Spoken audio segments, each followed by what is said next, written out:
What did you see in that regard as far as? Well, I don't, yeah, I wish he would have had more fouls, but I think, we couldn't, he did a really good job, I thought, defending Russ.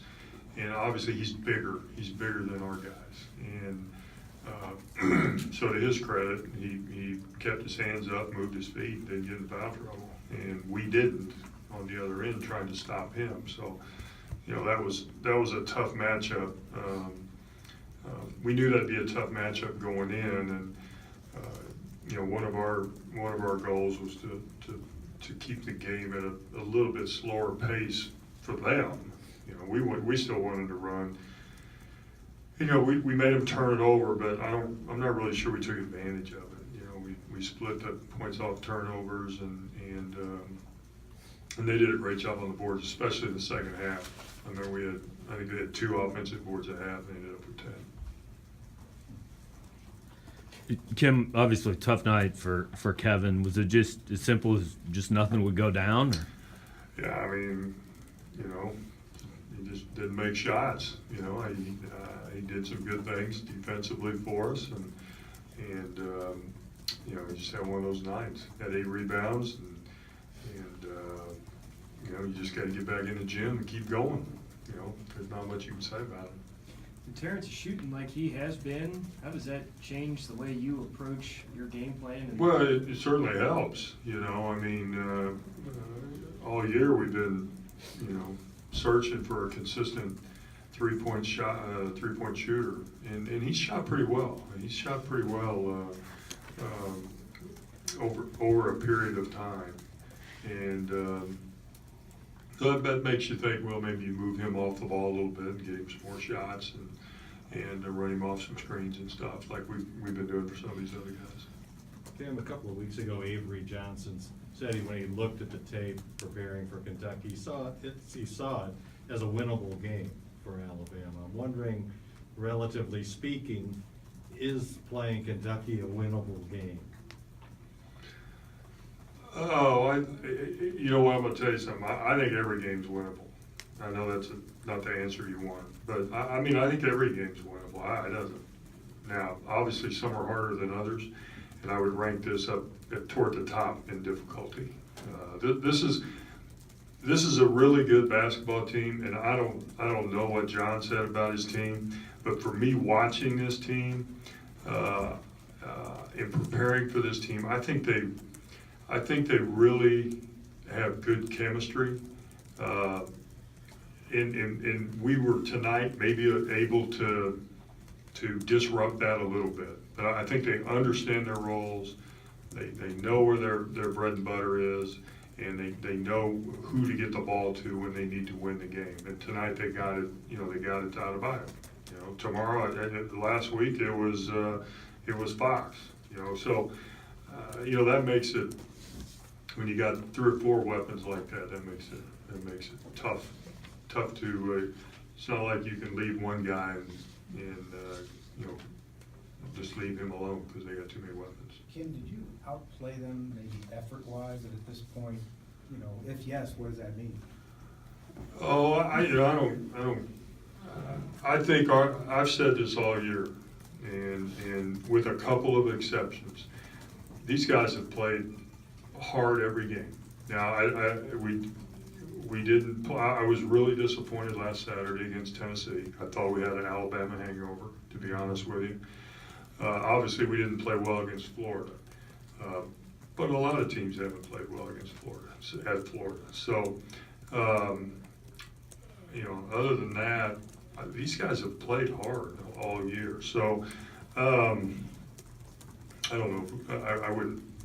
I wouldn't want to say either way. I thought we gave great effort. The size of the crowd and just the intensity, what differences did you maybe see from your guys as far as just how they were fueled by that? Well, it makes a huge difference. I've always said, large crowd gets your guys going, and I thought that was a big part of tonight's game. I walked out there and I saw those stands filled up, and that was pretty impressive. I wish the students would come more. I wish the people that have tickets would come more, but you know what? They will if you win. They will if you win.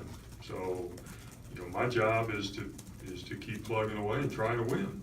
And but I certainly appreciate everybody that came tonight. I really appreciate the people that come all the time. Looked like KJ's assignment defensively was Malik Monk. How did you feel like he played offensively and defensively? How he played? I thought he played pretty well defensively. You know, that's a tough guard. You know, offensively, you know, his game is getting the ball to the hole, and it's a little bit harder to do that against Kentucky. But I was proud that he kept attacking. You know, he kept going. So, you know, you always like to make more shots. And I mean, that's the story of the game. The story of the game is, I mean, we're 4 for 22 from 3 and 22 for 60 from the field. I mean, we shoot 36%, they shoot 46. You know, they turn it over more than they do out rebound us, which you know, we wanted to do a better job there. So, you know, we we tied the game. We had a chance to keep it even or close, and then we let it get away, and then we settled in and traded baskets, and it ended up, what did it end up, 10, ended up a 10-point game. You know, it was like 8, 10, 8, 10, 6, 8, 10. We could never get over the hump. Last questions for Coach Hanson, You please. talked about transition defense the other day, and you actually outscored them fast break points. But do you feel like that went the right way? Well, it did, yeah, and I really, the thing that really, what we talked about coming into the game was transition defense and rebounding. We felt like, you know, those are two really, really key things for us, and the transition defense part, I thought, we had made them play a little bit more in the half court, you know, and I mean, they're still good, but it slowed. I mean, they scored 72 points. I don't know what they averaged, but I'm sure it's more than 72, 80 something. So, you know, that we accomplished that, and that's what we tried to do. We tried to slow the game down in the half court. How big were free throws, especially a couple trips Kevin had with 4 or 5 minutes left? Huge. I mean, you know, Terrence makes 8, Jordan Geis makes 2, and everybody else goes 4 for 13. You know, and that's tough. And but again, those things happen. It seemed like they happened to us a lot, but those things happen. You know, crazy things happen. So you just gotta, you know, I've said this to a lot of you many times, is, you know, we don't have a large margin for error, you know, and that's an error, you know, when you miss 9 free throws, but you just got to keep trying to play through that, and I thought we did. I mean, we kept at it. We didn't give up. Anything else for Coach Anderson? Kim, Coach Cal had quite a bit of praise for you personally, your team's resolve this season, saying you guys haven't let go of the rope yet. What does it mean when you hear someone like Cal say that? Well, I agree. I mean, I agree with him. I've said it all along. I just said it here a minute ago. Our guys have they've fought all year, you know, and we're young. You know, we're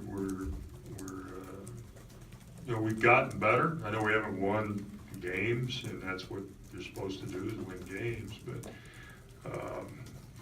you know, there's nobody in America that is more supportive of coaches than John Calipari. There's nobody that I know. I mean, I go sit in coaches' meetings with him, and he's supportive of everybody else. I mean, and he could very easily, you know, take a nap during the meetings, but he's supportive of everybody, and he fights for all the coaches. And I don't know what he said, but I appreciate it. If he said something good, I appreciate that. And I'm pretty sure he did, you know. But you know, I told him before the game. I just said, you know what? I appreciate the way that you've supported coaches in general, and he's, you know, he's in a position where he can do